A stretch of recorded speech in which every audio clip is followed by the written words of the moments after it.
Appreciate it. Enjoy the book. Hi, we're here in Georgetown, Texas today. My name is Joseph Albert Gorsky, the author of Government 2.0. Won't you join me today as we go through the questions and answers regarding my book, Government 2.0, and anything you'd like to know about the book, about me. We'll try to answer it in this film. Maybe she has questions for you. Oh, sure. So, this is my husband, Hi. Joe. Nice to meet you. I'm Liz. Oh, okay, nice to meet you. Yeah, she just told me about your book and about how it has great reviews and Yeah. you know, you talk about technology and Yeah, technology is part of the book, and part of the book is about protecting our rights, because currently the government uses a lot of heavy-handed tactics to force people into doing things, and if we just allow it to happen, it's going to continue to happen more and more, but we need to have protection. So what I'm trying to convey to the readers is that the system has not been working for them. They have to learn how to change the system for the better so that everybody gets a fair chance and a fair shot at prosperity. I came up with the title Government 2.0 because it reminds me of the computer systems. When you have an upgrade, you have a 2.0 from the 1.0, and that's what we're hoping for here, an upgrade, because the people want change, the people demand change, we need change to update, to work for a new and more complex world. The motivation for me to write this book is partly personal, as I've seen how the government policies affect my life and affect the lives of all the people I love. She would like to know what the book is about, so I told her, Okay. My name's Ashley. Ashley? A-S-H-L-E-Y? Just making sure, because everybody spells different. So, want to make sure we get it spelled right. Otherwise, you're like, wait, this ain't. Government 2.0 signifies the change from the old ways of doing government to the new ways where the people have a say in what is done. Right now, the government is like the boss of us. The banking system is at the heart of the problems in the American economy. The banking system is diluting our money supply and causing inflation. This inflation caused by our banking system is really crippling the American people. They're losing their purchasing power rapidly. There's shortages. You can't get any interest on your money in the bank. People are resorting to gambling in the stock market and gambling online just to try to make ends meet. I don't think the people will ever give their faith back to the government because it's been broken so many times. The government would have to tell us the truth about how bad things are, that half the government spending comes from deficit spending, borrowing money, and money printing. about it. So Okay. I'll meet Mr. Hi. Joseph and Ms. I'm Gorsky. Mr. Joseph. Hi, so nice to meet you. Over here too. You want me to shake your hand? Yeah. Just put it down. So nice to meet you. Me too. This book was written from the perspective of the average American citizen, how he sees the world and how the world is affected. It's not written for somebody who's an elite like Jeff Bezos. My target audience is basically everybody in the middle class, the lower class, working class, anybody who's affected by the policies of the government. I do see a lot of encouraging signs that people are rebelling against mandates of the government, where they're telling people what to do and how to do it and what you can put in your body. The alternative news media is out there. There's medical breakthroughs out there. There's a lot of positives that are coming through.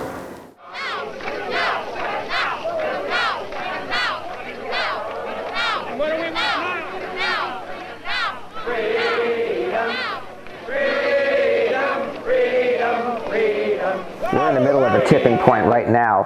We've got all kinds of changes taking place, and when you're in the middle of something, it's hard to tell what is going on. You have to look back on it, and so I think in about 2 or 3 years, we'll look back on this time and say, yeah, that was the time when things really changed for the better.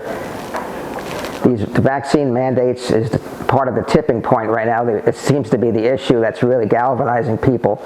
There's people that are willing to lose their jobs, high-paying jobs, over this issue.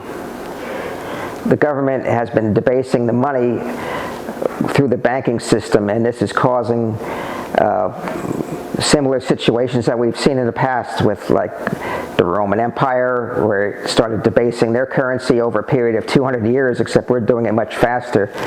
Germany, after World War I, they debased their currency to the point where you needed a wheelbarrow of money to buy a loaf of bread.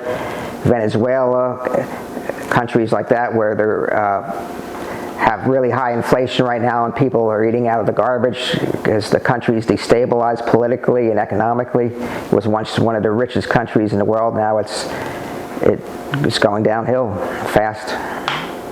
I see the alternative media changing the mainstream media from the outside in, because the mainstream media depends on their advertising revenue obviously from major pharmaceuticals and everything, and if they start losing market share to alternative media and people on YouTube and people expressing their opinion online or from other small news outlets, they're going to have to change to adapt to that. Some people might be wondering why the book doesn't talk about the Trump administration or the current pandemic. This book was actually written before that, but the ideas have become more and more relevant as time has gone on, and a lot of things are coming to pass that was talked about in the book. The Trump administration did not change my perspective on anything I wrote in this book. It just reinforced the idea that people were upset, so they elected a guy with no experience just because they want to try something different. And the book conveys that the people are upset and they want something that's somebody who's perceived as an outsider, so they took a chance on Trump. The Biden administration just is more of the same. Really, the presidents don't have as much power as people think they do. The banking system has most of the power, and there's people pushing the strings and the buttons behind the scenes. So my opinions between Trump and Biden and what's going on in Washington is all pretty much the same stuff. The tone of the book was to try to bring people together, not to divide people. There's so many books out there where they're trying to talk to the right, talk to the left, and divide people. I'm just trying to bring people together. So that's the tone. I have a conciliatory tone. Yeah, the book is all about trying to get people to think for themselves, not to preach to people and say, hey, this is the way you should think. I want people to think for themselves and come up with their own ideas. Nothing I wrote in the book is perfect. It's just throwing ideas out there to get people to think about the way things are. It's not about conformity. My thought process while writing this book, I was trying to picture the reader in my mind, him reading the book, him or her reading the book. What are they thinking about? How do I keep them interested? Using simple, down-to-earth language, not using like technical terms like an economist might use or a professor might use. I'm just trying to put myself in the shoes of the reader. Yeah, I think that sometimes they intentionally use jargon to confuse us. They'll be trying to talk about what their policy is, and they use double speak. It's sort of like a movie, 1984. There'd be something, they put a banner out there, and it's actually the opposite of what they really mean. They'll say like Ministry of Peace, and it's about war or something like that. So, you know, they'll use terms like Affordable Care Act, but your health insurance still goes up in price, or, you know, there's all this double speak, or sometimes they'll even say in plain language what they want to do, but you don't quite understand what they're getting at. So it's just to confuse people and make it sound good and hopefully they get reelected and people don't lose confidence in them. Yeah, I think a lot of this double speak and confusing language is to defend the current policies which are enriching the top 1 or 2% of the population and the elites that support them. And they don't want the people to understand what's really going on, because they fear the people, because the people have the numbers, but they want the people confused and divided so they can keep enriching themselves. There's a lot of government books out there where people want to write about government policy, and they're written by ex-government officials, but they often have a bias. They might be defending their actions or their administration that they came out of, or even general government policy. But I'm writing my book just from the regular guy's perspective, so I'm not looking to put in biases. I'm just looking to try to get to the truth and get people to think about issues. Come on. Okay. Take out the first. Can you fold this prize so she knows that's her? And it's going to Carlisle? Castleman? And he just won $25 here at Jamaican's Food. $25 gift card for here. So it's going to be, you already know. Thank you. Congratulations, sir. Thank you. You're welcome. I'm glad. Enjoy yourself and enjoy the book and enjoy your dinner party. I definitely will. All right. Thank you so much for your time. Come. Joe, do you Google yourself? I have Googled myself a few times just because I want to see what's out there with my books. And I found out that there's a lot of Joseph Gorskys out there, so I purposely use my full middle name here because I don't want confusion. The biggest thing I learned about the pandemic is that you really can't shut the economy down. It just causes too many disruptions and too much pain for people. You have to keep moving along and just do your best. If people need to social distance or wear a mask, or that's one thing, but you should not shut people down, shut businesses down, ruin businesses just because there's a pandemic going on. People have to have the freedom to do what they want to do or need to do.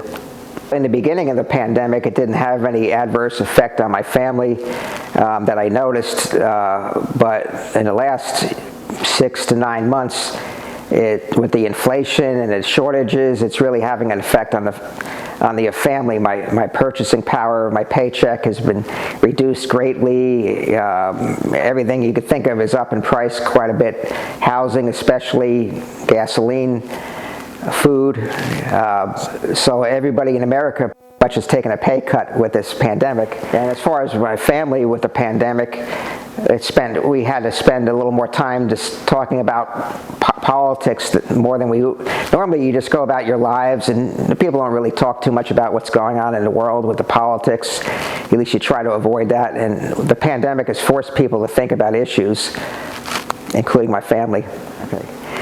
Currently, I don't have a daily habit of writing, but when I start on a book, I like to continue, have a kind of a one-track mind. I like to just keep going from step A to B. I don't like to leave things hanging, so I'll get really intense and write something for a few months, then take a break maybe and won't write for a little while. So that's how I do my writing. It's not daily, though. I really enjoyed the book signing because I get to relate with the average person and then gets a little feedback. And I've gotten a lot of positive feedback where people relate to what I'm writing, and they're saying, yeah, that makes sense, and it's like clicking in their body, clicking, and they get to think about things. I just want people to think about things. I'm not trying to upset people or divide people. In a lot of ways, I feel I'm accomplished. I've got a book out there. I've got promotion going on. But until it really reaches a big audience, I don't feel fully accomplished. I haven't really got to the point yet where I'm reading and reviewing and replying to comments. I'm just getting my website up and running. I don't have everything all set yet, but I think I would enjoy that interaction with people. I'm not too active on social media because you can only give quick, short answers, and people often will misunderstand you. So what I've done recently is just give very, very, very short answers, very quick answers to people, so I'm not misunderstood. If I see something I like, I say I like it, give a 2-word answer, like that's great, I agree with that, and that's as far as I go, because otherwise, if you start explaining yourself, you get misunderstood, so I don't do that. I enjoy working with authors, press. They're able to be blunt with you and honest, but not take up too much of your time. And they give good advice, and they don't force you to do anything that you don't want to do or can't do. the whole experience of the book signing and the filming, it's something that gets me out of my comfort zone. It's something to learn from. It's been a great experience interacting with people. I really enjoyed it very much. Well, first of all, I dedicate this book to my wife and children and family. But I also dedicate it to all the hardworking American people who are struggling right now through hard times. And I hope that everybody can come out of this a little bit better.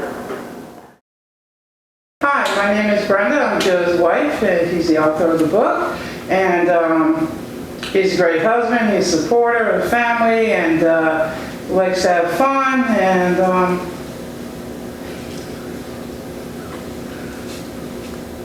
he's a really awesome writer. He likes to write his books and give his opinions and make the world a better place because of it. I found his book to be very interesting and quick, short read, and gives his opinions, and hopes that others enjoy just as much. Hi, my name is Pam White, and I'm a friend of Joe and Brenda Gorsky.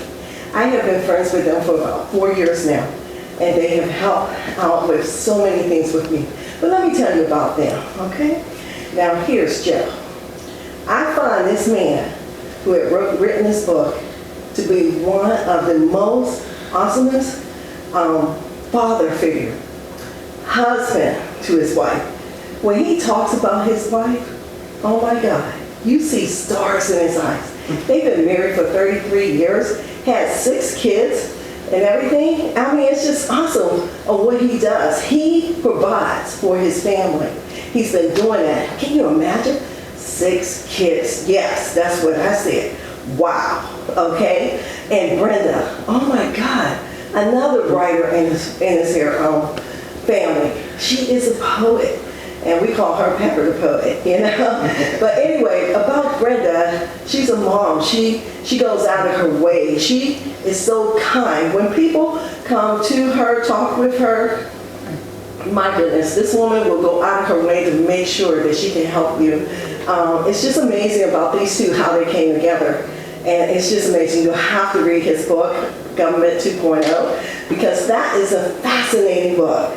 I mean, oh my God, just to be talking about the government, what we the people need and need to change, because our government is trying to take over. They're trying to take over our lives, but we said no more.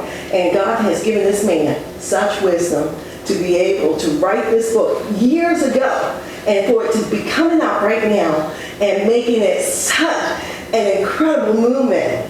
So you can buy this book from Arthur's Press. You can get it from Barnes & Nobles. You can get it through Target and so many others. Just look it up online. All you have to do is just type it online, Google it, and just say Government 2.0 by Joseph Albert Gorsky. I almost forgot his name, his middle name at least. But anyway, it's a great book. It's a great read. It's a short read, and you're going to enjoy it. And then when you read it, you're going to say, wait a minute, it's time to change the world. And that's what he wants to do. So people out there, my friends, family, get the book. It's awesome. Well, my message to the people out there is, please get this book, because you can learn a lot of things. You may not agree with everything, or you might have different ideas yourself, but it just gets people thinking. And I want to get people thinking. I want to get people to use a sports analogy that we're all on the same team, and we want to learn from each other and support each other. This is Joseph Albert Gorsky, the author of Government 2.0, and I hope you really enjoyed my little mini interview and mini book signing I did today.